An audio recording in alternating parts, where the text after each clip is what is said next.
Okay, guys, it's just hit 12:30, so welcome everyone. I think we've got a few more still to jump on, but we'll get started.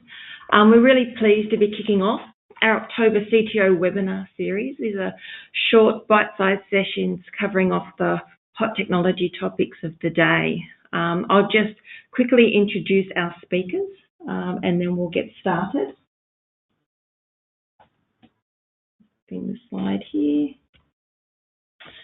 Okay, leading the session, we have Naren McClung, our Group CTO at Viatek.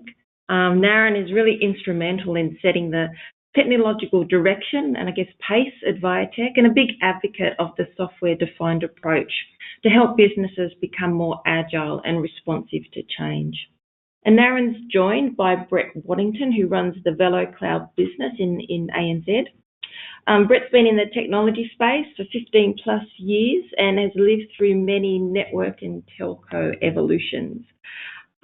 He's a huge proponent of SD WAN, is absolutely leading the charge in Australia. We're lucky to have him with us. He's a guy in high demand.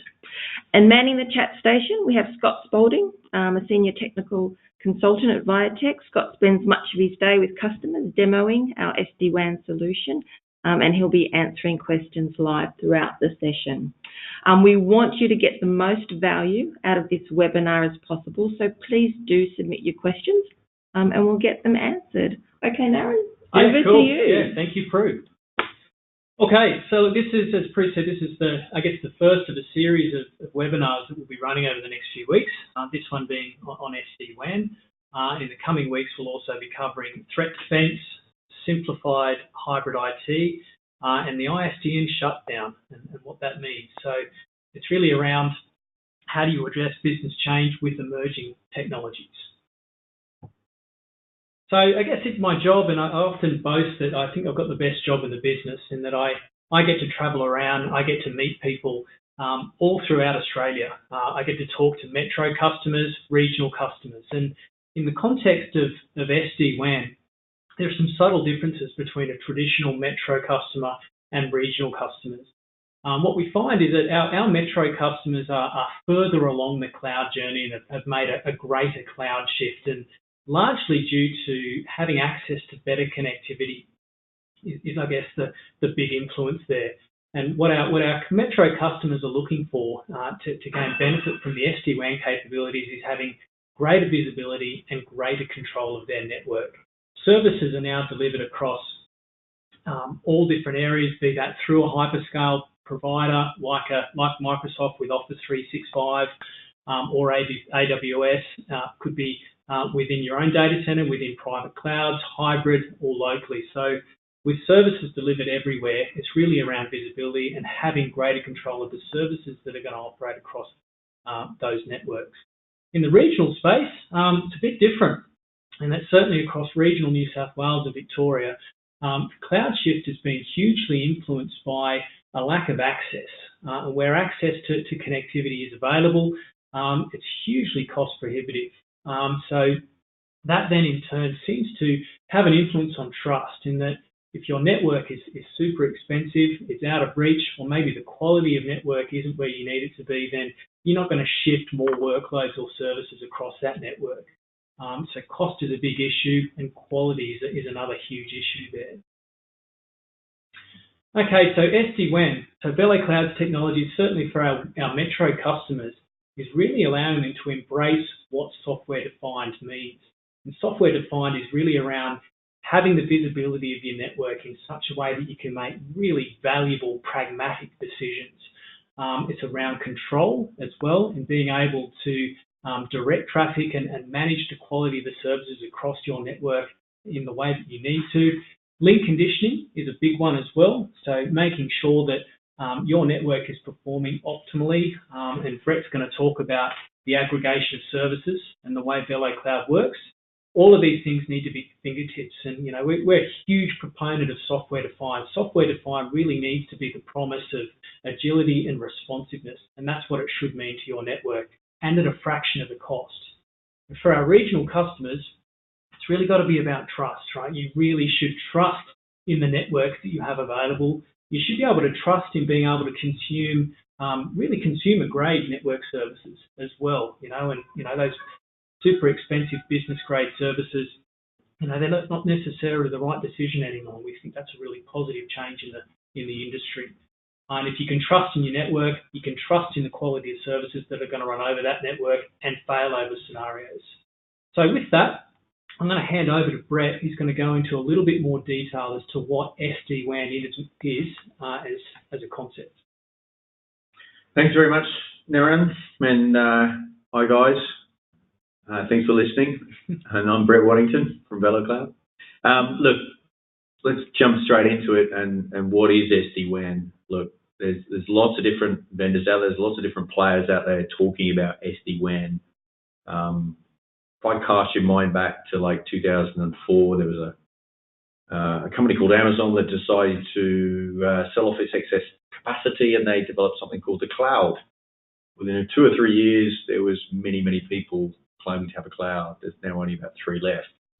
But when I first got into the SD WAN business, there were only a couple of players in it. Now there's lots and lots of players in it.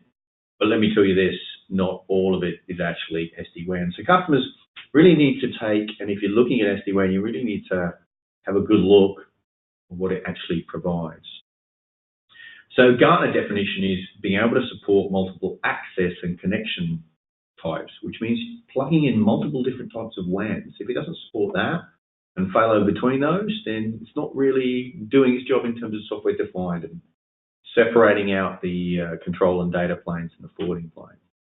And then it should be able to dynamically select paths. So some of the SD-WAN providers just shift from link to link, right? That's not really doing it on an app basis or dynamically selecting the paths, or even failing over and failing back is a simple test. And then the ability to manage it from a single pane of glass. And that's one thing I do. SD-WAN should be simple, right? It shouldn't be hard. You shouldn't have to go in and configure things like you configure a current router. You shouldn't have to go into the command line. That's not what this is about. We already have technologies in market that have been doing cloud-based for years, so why are we still mucking about in the command line? And if you're playing around the command line, it's really... All right. So, and it's got to support other services. It's got to integrate with things like security. It's got to integrate with other services. It might integrate with cloud security. It might integrate on-prem security. And a lot of the time, some of the things you need to do is completely eliminate the router. Okay. And you see that a lot. And this is one thing that's being talked about, in fact. SD-WAN is not something that is a feature that you add. It is a complete architectural step change to look at the way everything is changing. And fundamentally, it's changing around cloud. Naren? Well, I just love the example. I mean, you and I did a little road trip not that long ago, and you talked about one of the key design influences for VeloCloud, in that it needed to be capable of being set up and established by the receptionist in the office of where it's being sent. Correct. I think that's a great example. That was designed for Lisa, yes.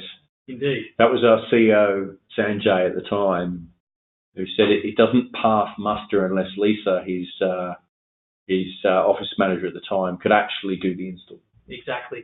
I've got to say, I mean, like when we sort of run around and our engineers run around, and Scott certainly doing demonstrations and taking this technology out on the road, we love how easy it is to set up. You can go from nothing to showcasing visibility over network in the space of what feels like minutes, right? And that's fantastic. So it's delivering on those promises, certainly.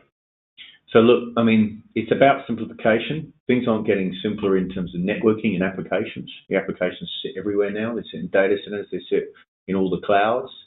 And one of the things is that's making that more complicated. Your traffic flows are going everywhere. They're dynamic. They all look the same. They're all web-based. They're all HTTPS, SSL-based. And a router is just not designed to handle that. A router is designed for pushing packets over a closed network inherently, and so are MPLS networks. They're designed for closed networks and provide dedicated performance. That's not where your apps are now. You need a different step change approach and a different architecture to deal with that.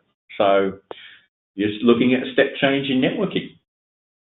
All right, one of the other things is, well, if we are going to the cloud, right? How many of your customers around are now consuming cloud-based servicing are paying by the month and paying for subscription and consumption based. It's a continued expectation on us to be able to deliver our services on a pretty much month-by-month consumption basis. You know, it goes back to the whole reasons why we get behind software defined as a concept. We need to be flexible in the way we deliver services, and equally our customers expect from us to be able to consume and pay for those services essentially as they go. That includes the flex capability, right? So as you know, going back to the business change piece, as business needs change, the service needs to be able to change with that. And our customers expect from us the ability to consume almost on demand. So I don't know why the network has to be any different. In fact, you know, the network being so critical to delivery of all of these services now, you have to be able to consume network in the same fashion. Yep. And that's actually the premise that Sanjay and the team at VeloCloud actually developed, you know, for the product and the commercial construct of the product. So the product itself, including the hardware, is actually a subscription. So it's like 365. I mean, if you go into and look at 365 or Salesforce right now, or any of these type of SaaS applications, I pay for what I use. I pay for the users on an individual basis. I don't build a data center. I don't build out compute storage and all of these things. I buy a subscription. If I don't want it after a year, I stop using it, or I change the number of users. Why can't the network be like that? Why do I have to outlay hardware, then buy a subscription and support and all these components? Why can't I just buy a 1 or 2 or 3 year subscription? And if I don't want it after that time, I can hand it back. And that's exactly what VeloCloud is. The hardware is subscription as well, and it is a massive differentiator for us because it's low risk for a customer to get in. And if they want to upgrade later on, they can upgrade even between hardware tiers and subscription tiers of bandwidth, and they can get new hardware but only pay the difference within that term. And that breaks the model of traditional hardware vendors and makes our stuff very popular, in fact, because it just fits the model that the business is moving towards, this subscription-based model, right? Yeah, I've got to say, as an MSP, anything that we do that makes it easier for entry into a service, right? Anything that we can do, and that includes the consumption, how you pay for that service, the way in which that service can be more agile and responsive. Any way you ease that initial entry into a service, the better, really, from our perspective. Well, it just makes things easier. It's lower risk, and it's good for you, it's good for the customer, you know? Yep. All right, a little bit about, I guess, the architecture of VeloCloud, and the way I like to talk about one of the major differences of different types of SD WAN, and one of the major differences of VeloCloud is we call it like a per packet based architecture, and we call that dynamic multipath optimization. It gives us the ability to bond links together as a single link. It means that all links are active continuously, and you can select the ones you want and which applications run down them. So you can select a level of performance depending on what you're doing. At the moment, traditional networks, if you ever look at traditional networks, you have an active and a backup network. Right? You can only use one network at a time.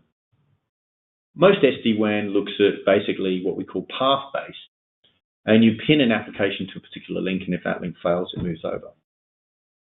Well, what if we could make the network active all the time, and we could select packet by packet, application by application, which link it went down depending on the performance of that link?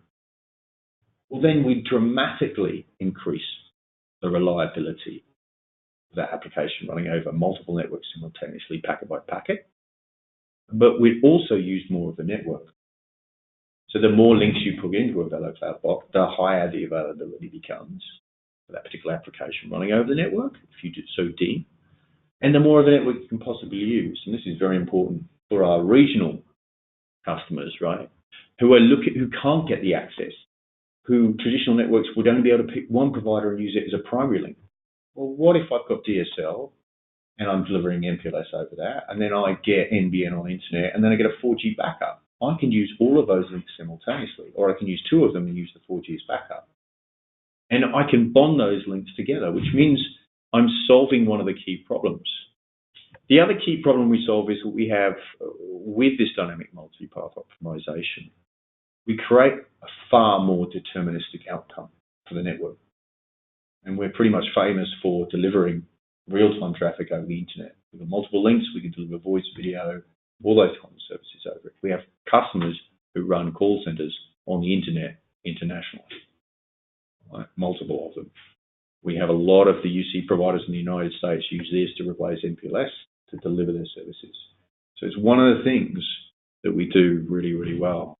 And that really works well in regional Australia because drives down the cost of connectivity. You can use any connectivity with multiple points of connectivity in, and you can also support those mission critical applications. So that's really cool from that perspective. The other thing is in regional Australia, one of the things you talked about, Aaron, was the quality. Yeah. I mean, it's eye opening, really. I mean, it's one of those things. If you don't know, then you don't know, right? So the number of our customers who I guess faithfully buying connectivity from whomever they can get it in region, like whoever seems to offer the best quality of service possible, who simply don't know how well that's performing other than when it impacts them, other than when it impacts the performance of an application. And then you get down to the level of, well, where is the problem? So if you don't know, you don't know. And I certainly know, certainly with my work with Scott, running around region where we've used your technology to expose real quality issues that are out there, right? And to see that visually and to see the technology working real time, packet by packet, conditioning those aggregate services has been one of the most enjoyable parts of demonstrating your technology, certainly. I love it, and this is an example, right, with a customer. Obviously, we went into together, where we were demonstrating the technology, and we had one of the devices. We had two 4G links in it. The two bottom links are two 4G links out in rural Australia. We're bonding those two links together, and then the customer actually asked us, "Can you plug it into my network because my internet circuit has been playing up? I want to know what's going on. Just put it in." So I said, "Okay, let's give it a shot." And the top link, as you can see there's obviously it's grayed out, but you can see it kicked in at around 12 o'clock or just before 12 o'clock or just after 12 o'clock, as we can see on that top one. We actually plugged in terrestrially into his network. Now, VeloCloud went out, built a tunnel to our gateways in Sydney and Melbourne, and started talking and it started multipathing the traffic and doing what it does. And we noticed that basically that terrestrial link, which is on the top, which says 3.07, was performing very poorly. Now, he had ongoing problems with that for 3 to 6 months, whatever it was, and he immediately saw the issue. He could immediately identify it. And he saw us also bonding the links together, and it made him think, wow, I can now just use whatever links I want. I can have a high quality link with a lower quality link. I can have and bond these links together. And I don't have to be overly concerned about performance anymore because this is taking care of it. I don't need to be worried about my absolute SLA on a single link anymore. I can bond those links together and create a higher value. And it goes to trust. If you go back to the opening gambit, we were talking about the real difference between metro and regional and the cloud shift. And why wouldn't a regional customer be further down that path? Well, this is why. This is why. Because I guess the issues that aren't exposed here are the real business issues this customer might have been having with their applications in trying to do more over the wire. Right. And with that amount of jitter and that amount of packet loss that you can see before VeloCloud stepped in and aggregated the services and delivered the enhancements, you wouldn't trust it either. And he wasn't. He was very untrustworthy of what was going on, and then he saw it. We provided him the empirical, data to show it. And one question I asked the audience, and one thing to think about, is if you are an IT infrastructure manager or otherwise, if your customer or your end users are now basically saying, "I'm getting better performance from home than I am in the office," it's almost the shift has already happened because you're probably using 365, using cloud-based apps, and they're getting better performance. And that's a manifestation of the problem that we're seeing. That's right. I like this one. This is a great little visual, and it sort of goes more to the metro example, where you have services and workloads being delivered from all sorts of different areas, be it through the hyperscale provider, private data center, private cloud, hybrid, locally, wherever. The reality is there's this sort of mesh of services that you're trying to manage across the network.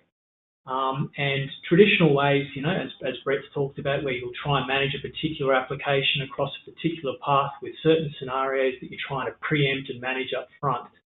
What this gives us is straight off the bat, and this is another example of something that was gathered very, very quickly soon after turning the technology on, getting those links in, getting them aggregated and working, is that VeloCloud very quickly is able to discern between the different types of SSL traffic that's running across the network.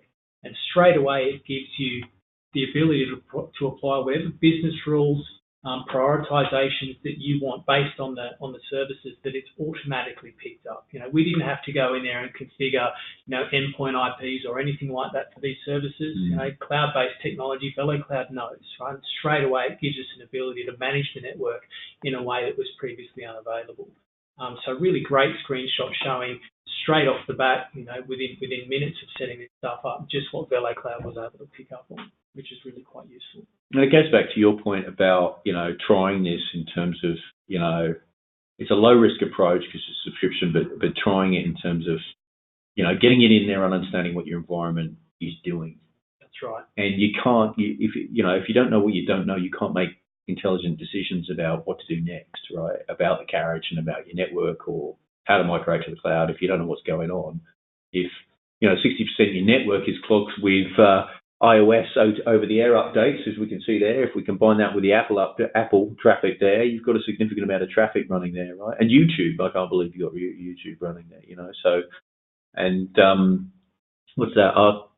RDP, so that's the actual real traffic, but it's being, there's more traffic running over everything else, exactly. over YouTube. So you can go in and I can now make a decision to take that YouTube traffic and put it off to the cheapest internet link, or only keep it on the internet links, or dump it to the underlay link, which is the internet. I can take the RDP traffic and multipath it over multiple links and ensure better performance. I can make intelligent decisions. I can rate limit the Apple level traffic to 5% of the network so it doesn't crush the network. I love that shift in mindset as well. If we can treat the connectivity coming in as just raw commodities, right? Raw commodities coming into something is going to make a better decision as to where that traffic's going to go, right? That's a real mind shift. You don't have to sort of sit back and really, go through that sort of arduous task of planning your network and planning all the different service types and the ways in which your applications will need to perform. You can use a technology that's going to inherently understand that and give you a really powerful tool to affect changes in a really quick and efficient way. And that's what software defined is all about. Okay, so bit of a whirlwind overview of what VeloCloud SD WAN has to offer. And I guess going back to really how we've been demonstrating this technology, the real easy way and the best way to get started is to just gain the visibility. So we really encourage everyone reach out to us and have a conversation with us about how we can implement this technology in an incredibly low risk manner and also very, very quick as well. Very easy, going back to the receptionist who's going to do it for you. That's all possible. It might sound like a joke, but that's real, right? It's absolutely real. And we're definitely seeing this stuff go in very quickly. So gain the visibility, see what's happening, see what's happening in it with a particular office or across the broader wide area network. Take those learnings to then shape a more detailed proof of concept. The proof of concepts that we're running have all been really successful, really, really positive, with really immediate benefits as well coming out of that. And then from that, like anything, build your business case. And you'll be able to build that business case, to contrast, yesterday's technology. All the technologies that you may have used in the past, try something new. This stuff is definitely challenging the market. It's going to absolutely transform the way you can manage your network. Cool. All right. Thanks, Naren. Thanks, Brett. We've got some questions that have come in, so if you're happy to stay around, stick around and answer some of those, that would be great. So first one off the bat, how reliable is the 4G failover? It's terribly unreliable. No, it's okay. So it's a very interesting question because traditionally people look at 4G and then when they fail over, maybe it'll work, maybe it doesn't. Sometimes it's a manual failover that people have to switch over and tell somebody, you've got to you've got to switch the networks over. Yep. We treat every link as a WAN interface. Even you can plug USB dongles into our devices, like our 510 device, you can plug 2 USBs and it brings up as a WAN interface. And you can selectively decide whether those two are backups, whether one is active or whether it's not, or is passive. And so really, you don't have to treat things as backup necessarily. You can literally say, I want these as my primary links and this is kind of my backup. All right, or my secondary, which will kick in at a time when all of these other links fail. So from that perspective, and because it's doing per packet, as soon as it sees something wrong, and let's say you're on one link and you're going to 4G and that 4G is active, it will automatically move across. Yeah, I love that. And that was the best aspect of the demonstrations that I delivered with Scott. Which is where we're just aggressively pulling out services, right? You get that classic ping trace going through a command prompt so you can see the traffic going bang, bang, bang. You rip out the service and then you watch the VeloCloud technology manage that real time. Yep. It's really quite cool. Well, the other one is you pull one out, you plug the same one back in, and then you pull the other out and nothing happens, right? And it's the video stream keeps running, right? Which is what we do a lot with Twitch. Yeah, right? sure. And we just keep pulling dongles out either side and nothing happens because we're multipathing the traffic. Or we actually get lots of people on Netflix and just get them on the Wi-Fi on the box because it's got integrated Wi-Fi and get them to watch video streams, right? And then pull links out as we go. So cool. I had another question about the box. So what can the device do? What does it look like? So it's actually what I do like about VeloCloud and, going back to the conversation around Lisa and making it easy to use. So the way they design the box is they design it not to be scary. They've designed it so it's a thing that's actually pretty and looks good, right? It looks almost like an Apple TV, a large Apple TV. It looks cool. But it's got, depends on the device itself, like our lowest box has 2 software programmable or 4 software programmable ports that are switch or route. And it has, Wi-Fi integrated, it has 2 USBs. The next models up have 8 switch ports, 2 WAN ports, 2 SFP ports, 4 USBs can be used as WAN simultaneously, and Wi-Fi integrated, and they go up from there. So the boxes are very capable and, have lots of features and functions in them in terms of interfaces, and it's all the same software load as well. Cool. All right. So now perhaps one for yourself. Is Viatek seeing a move away from business grade connectivity options? Do you know what? Yes. I mean, it certainly is it's a question that we're asked a lot, right? Even if you look at the NBN, right? So you've got sort of cheaper consumer grade NBN services, and then you've got the business grade service offerings. And I guess more extreme from that is those sort of traditional MPLS offerings. And the answer is absolutely. I mean, why not, right? So the technology is going to allow you to aggregate any services that you're able to get access to, going back to our regional customers, where really a lot of times it's kind of take what you can get based on where you are. So the short answer is, I think we are already definitely seeing customers confidently embracing consumer-grade technologies for connectivity that they would never have been brave enough to do without the visibility and the control and that per-packet capability that VeloCloud's bringing to the market. So yes. And look, we've got hundreds and hundreds of customers in Australia already, and some very, very large networks, some financial institutions, call centres. We have thousands and thousands of devices out there running networks already, unbeknownst to a lot of people, but, and the majority of them are using those first generation NBN services, which are consumer driven. And they're using 25.5s, they're using these other services that are out there, right?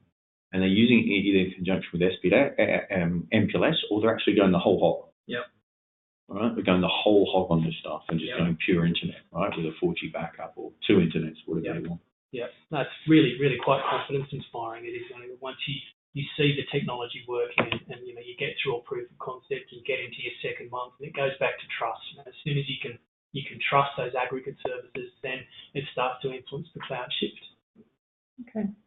We've had a couple about security. I think I'll ask you the most broadest question that we've had. What do I do about security?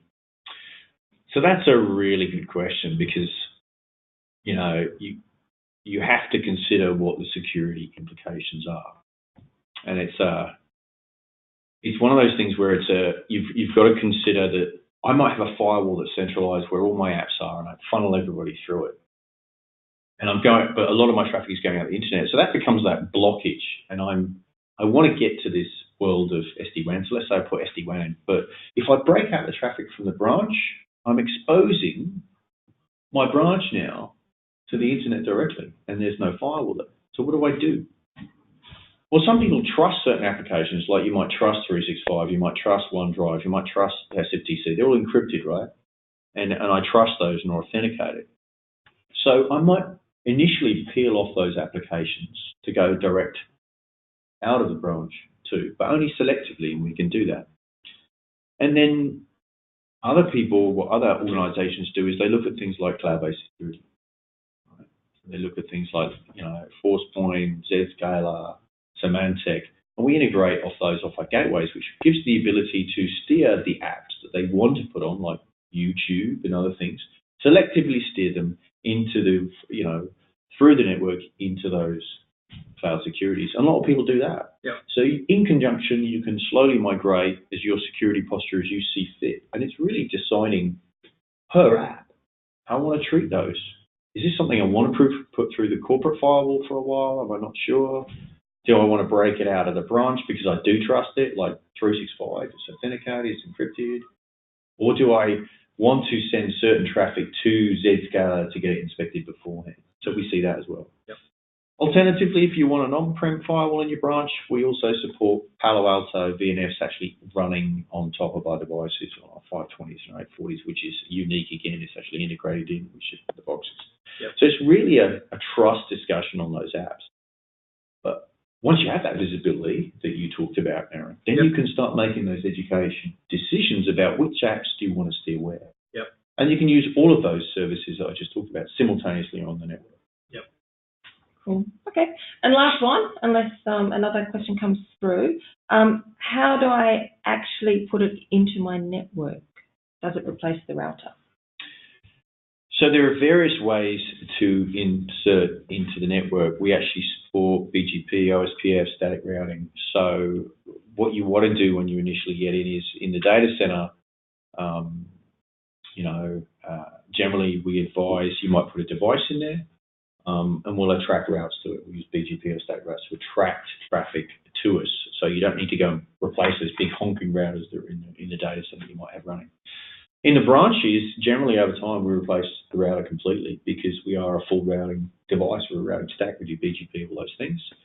And in the branch, we can insert in the same way. We can attract traffic to us initially. Yep. And so a lot of people set up a VLAN. We'll be on a VLAN. We'll move users across. We'll attract certain traffic, and they'll start using that in a proof of concept. Yep. We also support things like VRRP, so we'll actually integrate the branch level with existing routers. And then over time, they basically just replace those environments, and Velo Cloud becomes that connectivity for everything. And then with these, these are the decision points in moving from a proof of concept to a truly operational production state. What can you get rid of? I love having the conversation with customers around the above the line and below the line services. Right, above the line, what does good look like? And what is Velo Cloud going to do to my network? Below the line, what can I get rid of? It goes back to our point we made around what's going to feed the business case. What's going to be your financial justification. The technology is going to be able to go in very quickly for all those reasons you talked about, the integration points and the way you can get the technology in, be it in line or otherwise, just to make it work and to show value straight away and to give you the visualizations you need to make decisions. And then longer term, as you say, what does good look like and what can we get rid of? And that's when the real value starts to kick in. Very nice. Okay. Well, I think that just about concludes the session for today. Again, thanks, Brett. Thanks, Naren. Thank you. In terms of next steps, as part of the session, there are a couple of handouts that we've included. So there's an SD WAN overview, and there's also the Velo Cloud SD WAN for Dummies guide, which is a good read. And of course, you also get a copy of the session emailed to you within the next 48 hours. If you're wanting to share with your teams, colleagues. If you have more questions or want to dive a bit deeper into some of the information that you heard in the session, please email vtsales@viatek.com.au. Naren's on that email chain as well, so he's more than happy to jump in and continue the conversation with you. If you're ready to book a demo or you're ready to get started with understanding how SD WAN would apply to your own environment and get those insights, again, email vtsales@viatek.com.au or reach out directly to your account manager. As mentioned at the top of the session, Naren and I are here all October. We're here all week, right? We're here all week. So we've got some more sessions lined up next Wednesday. We're talking everything security-wise with our Defend and Protect. On Thursday, we're chatting through how to simplify hybrid IT. And then at the end of the month, we'll discuss the impact of the ISDN shutdown and options that businesses have based into that. Okay, so thanks for listening. Cool. Thank you all. Thank you. See you soon. Good stuff. Bye.